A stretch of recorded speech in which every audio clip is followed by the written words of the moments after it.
صباح النور. بما انه هلا موسم الخريف ويعني وقت للقطين، موسم اللقطين كمان، انا اخترت اعملكم فيديو كبة اللقطين المحشية باللحمة. بس قبل ما نبلش تصوير الفيديو بتمنى تشتركوا معي بالقناة لحتى يوصلكم كل فيديو بنزله على اليوتيوب. ميرسي. وهون عندي 2 كيلو لقطين قطعتهم وظبطتهم وجهزتهم.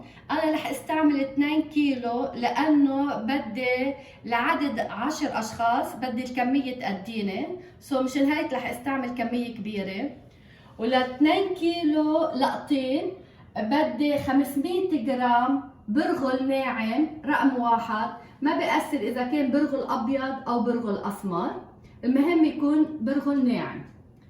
وبدي كمان للحشوة بدي كيلو لحمة ناعمة، وكمان بدي استعمل 3 بصلات. بعوز بصلة لحتى اطحنها مع اللقطين، وبصلتين لاعمل قلية اللحمة، وكمان بدي 3 ملاقع طحين لحتى اعجنها مع اللقطين والبرغل، وكمان بدي الملح والبهارات تبعولها يلي هن الكمون الاساس لعجينه اللقطين، الكمون، وعندي جوزة الطيب، وعندي القرفه والملح. واول شيء بطبختي بدي بلش بسلق اللقطين. هيدي الطنجره بدي اعبيها مي وخليها لتغلي وسقط فيها اللقطين واسلقوا. هلا لما غليت عندي المي لازم ننزل فيها اللقطين واسلقوا.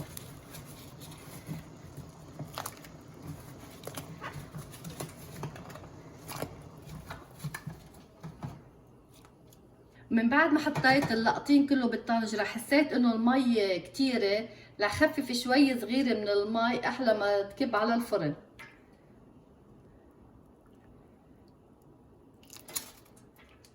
لان هون الطنجرة مليانة مي، بتتحمل اني نقص منها. وهلا بوقت ما عم بسلق اللقطين على النار القوية بدي احضر القلية بنفس الوقت.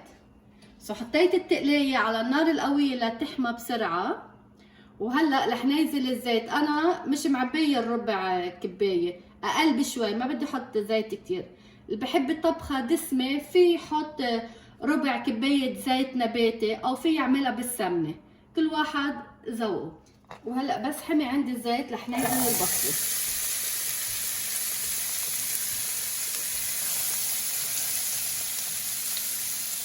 اللي عم بحطيها لحتى تدبل عندي بسرعه.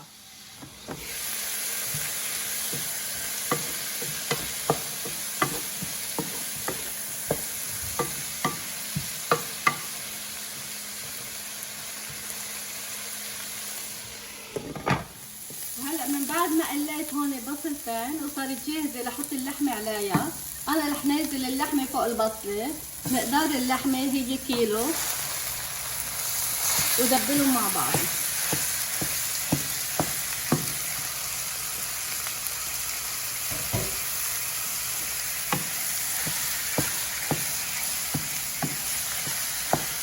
انا هلا عم بعمل القليه اللحمه والبصل على نار قويه. وهلا فوق اللحمه بدي احط بهار الاسود الحلو، عندي ملعقه صغيره، وكمان بدي احط لها للقليه نص ملعقه صغيره رشه كمون، وبدي احط قرفه كمان مقدار نص ملعقه صغيره قرفه، وبدي احط ملعقتين صغار ملح. هيدي للقليه.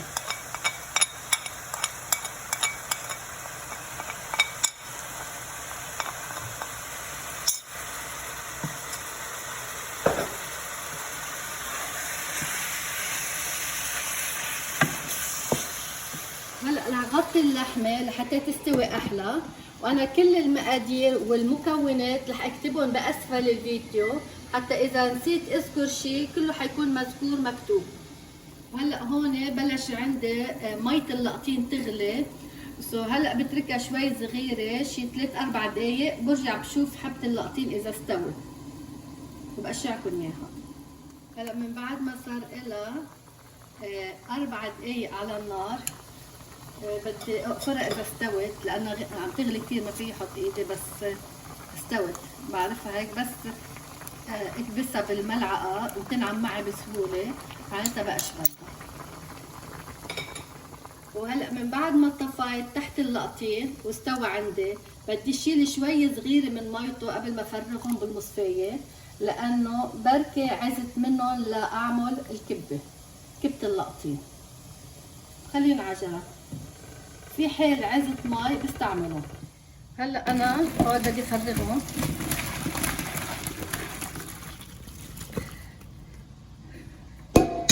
بمسك المصفاية بهزها حتى ما تكون مجمعة مي. انا بدي بس المي اللي لقطيني شربتها، لانه هون البرغل انا ما غسلته ولا نقعته، بعده البرغل ناشف، بس اكيد منقيته شوف اذا في شيء. وهلا بحط دغري اللقطين فوق البرغل، وهلا بقلب البرغل باللقطين، بحركهم ببعضهم، وبجرب امعز بكعب الملعقة حبة اللقطينة بقلب البرغل لحتى البرغل تتشرب مية اللقطين.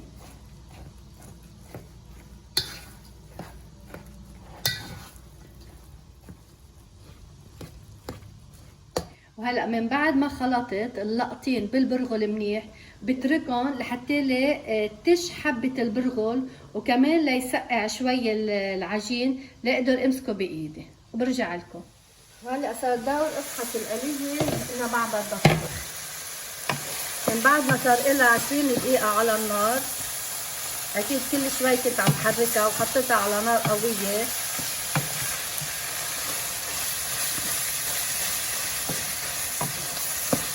انا شايفتها انه ما بعدتها لحطي تحتها. وهلا من بعد ما نطرتها شوي لسقعت لانه كانت عم تغلي، بدي اعجنها شوي بايدي قبل ما احطها بالخلاطة لاطحنها.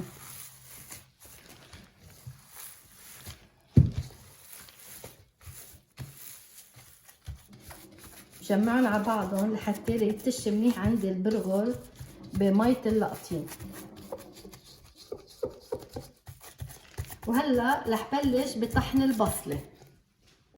هلا هون انا عندي بصله وحده قشرتها وقطعتها، رح اول شي اطحنها ناعم.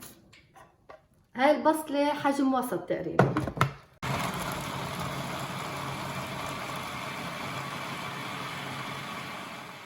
وهلا بس نعمت عندي البصله صار فيي نازل كميه عجينه اللقطين. هيدي اللقطين مع البرغل، مش رح كتر كتير حتى تضربهم منيح المكنه.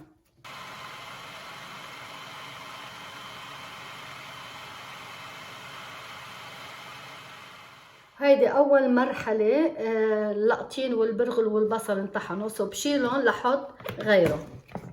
هلا افرغهم هون على جنب، هول بزيحهم بحطهم بنفس الجات، او في يحطهم بصينيه لوحده ما بتفرق.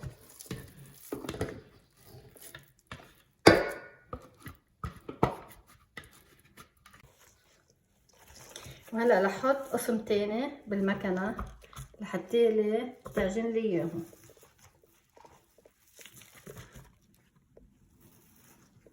ما بكتر حتى ما تتعب المكنه. هلا هيدا بده يصير مثل المعجون.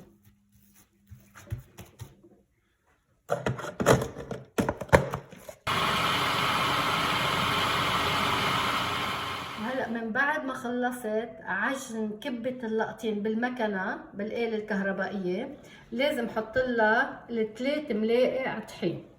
هيدا الطحين لحتى يجمع اللقطين بالبرغل. وهون انا عندي ملقعتين كبار كمون ناعم،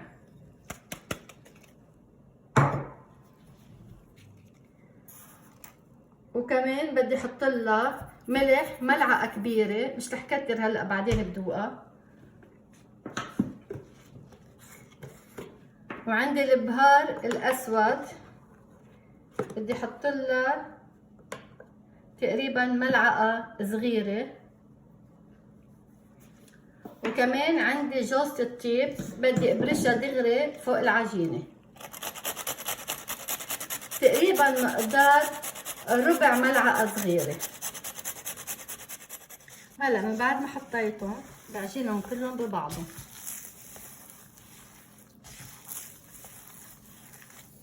انا لانه كبة اللقطين بدي مدها بالصينية، مش طيبة تكون ناشفة العجينة، حلو يكون شوي طرية.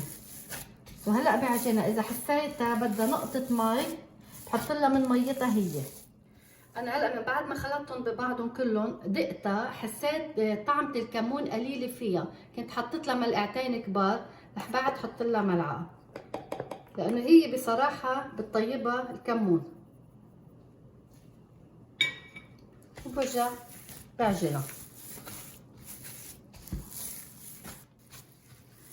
وهلا خلصت من خلطة مع بعضها، بدي اقسمها بالنص، قسم للكعب، كعب الصينية، وقسم للوجه. بحملهم هيك شوي بايدي لحتى لي احس اذا نفس التقل، وبحطها على جنب. هلا بجيب صينية، انا كبر الصينية عندي 35 سنتي، يعني 14 انش. هون عندي زيت نباتي، لازم احط لها زيت نباتي. هلا اللي بحب يزيد اكثر زيت ما في مشكلة، مثلا زيادة شي ملعقتين كبار عن المقادير اللي حطيتها، لانه الزيت بكعب الصينية اذا كان شوي مبحبح بتطلع كبة اللقطين محمصة اكثر. لا الزيت منيح لهالمقدار. انا بعتقد لكبر هالصينية بزيادة ربع كباية زيت نباتي، ما بدها اكثر لان طلعت منيحة اسم الله. وهلا بدي بلش مد الكبة بكعب الصينية.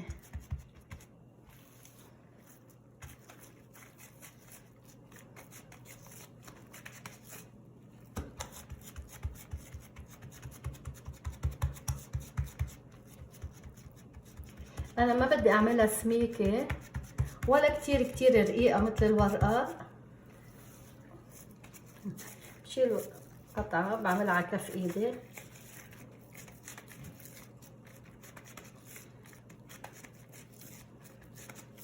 هالقد سمكتها بحطها. هلا كل ما حطيت لقطين بالصينية بجرب مسدها، يعني رقيقة ما خليها كتير سميكة.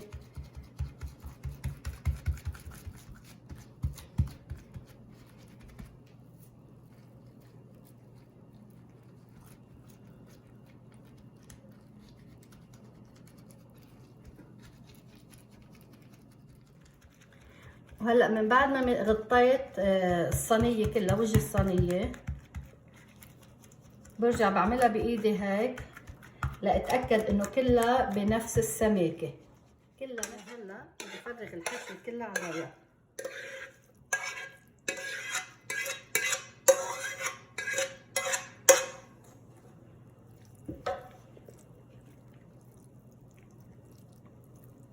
هلا اللي بحب بالحشوة يحط لها لوز او صنوبر بتعطيها نكهة طيبة، بس انا لانه في عندي ناس رح تاكل من هالاكلة وعندهم حساسية ما حطيت مكسرات. جرب غطيها كلها باللحمة.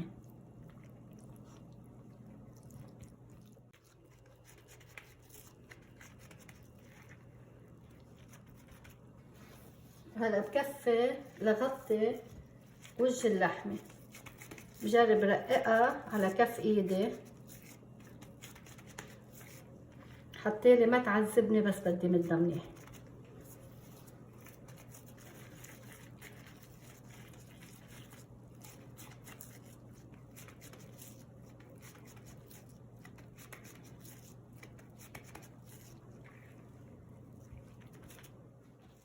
اذا حسيتوها قرص الكبه انتوا عم تعملوه هيك على ايدكم عم بلزق، فيكم تلتوا ايدكم بنقطه مي.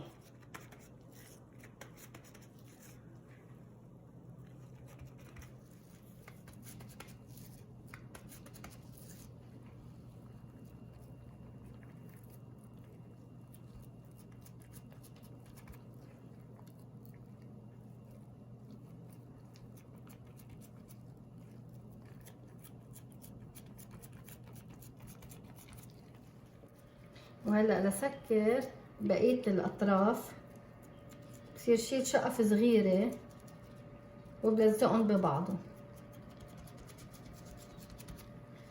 مثل هون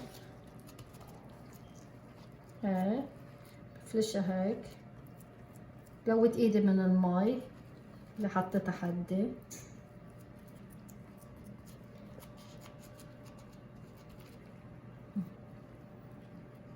ما بجرب سمكها، بخليها رقيقة لأنه كبة اللقطين طيبة رقيقة.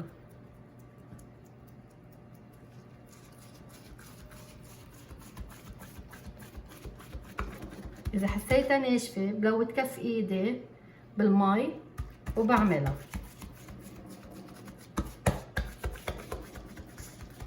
هون لازم غطيها، بجيب شوي من العجينة بعملها على الموديل اللي بدي اياه وبلزقها عليها.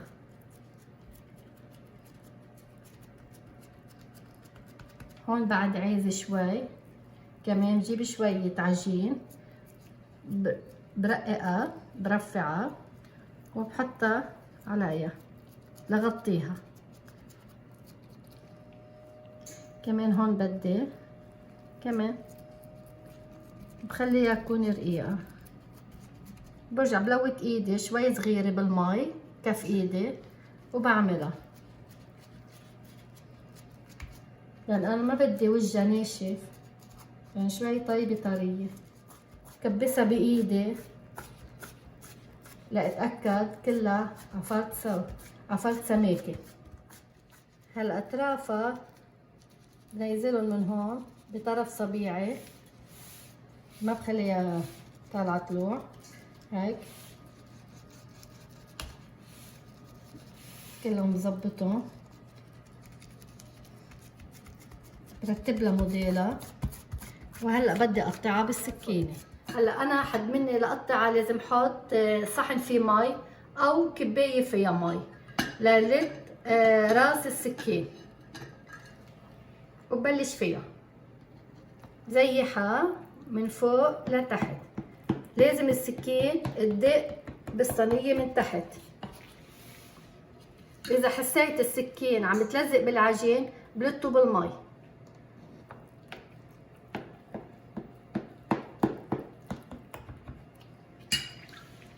كل وحده بقصها برجع لاتنين.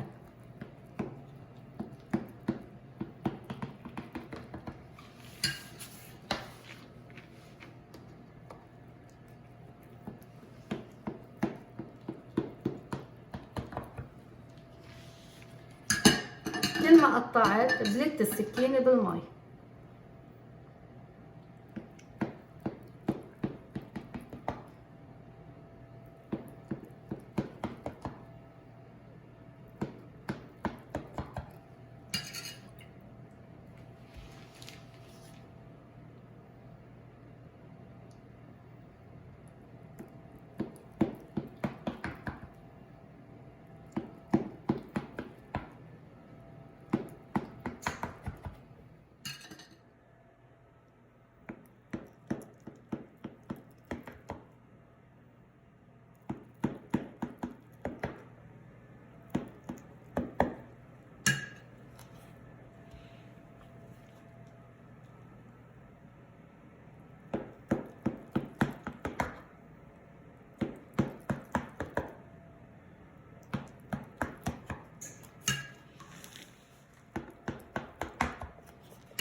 برجع باصبعي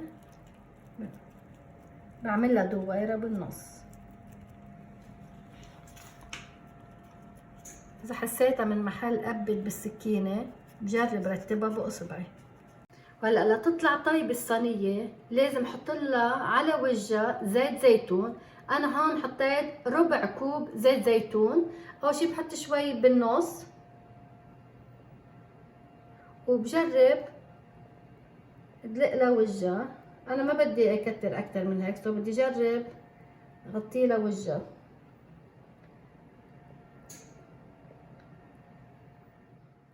وهلا الصينية عندي صارت جاهزة لدخلها الفرن على حرارة 450 فرنهايت. طبعا الفرن محميته قبل ما ادخل الصينية عليه. وهلا رح دخلها ولحير لها الوقت، بس تنخبز بقلكن قديش اخذت وقت بالفرن. ومن بعد ما خلصت مد الصينية ودخلتها الفرن، هول اللي فضلوا عندي من عجينة كبة اللقطين. هلا انا رح اعملهم قراص ورح اشويهم بالفرن. وهلا صارت اكلتنا جاهزة، صينية الكبة اللقطين بحشوة اللحمة. انا حطيتها ساعة وربع بالفرن على درجة 450 فرنهايت. رجعت درت النار شوي من فوق لحتى احمر لها وجهها شوي. وهيدي هي كتير طيبة. طيب كمان مقابلها اللبن، اما سلطة اللبن مع الثوم والخيار او سلطة الخس، وجربوها والف صحتين.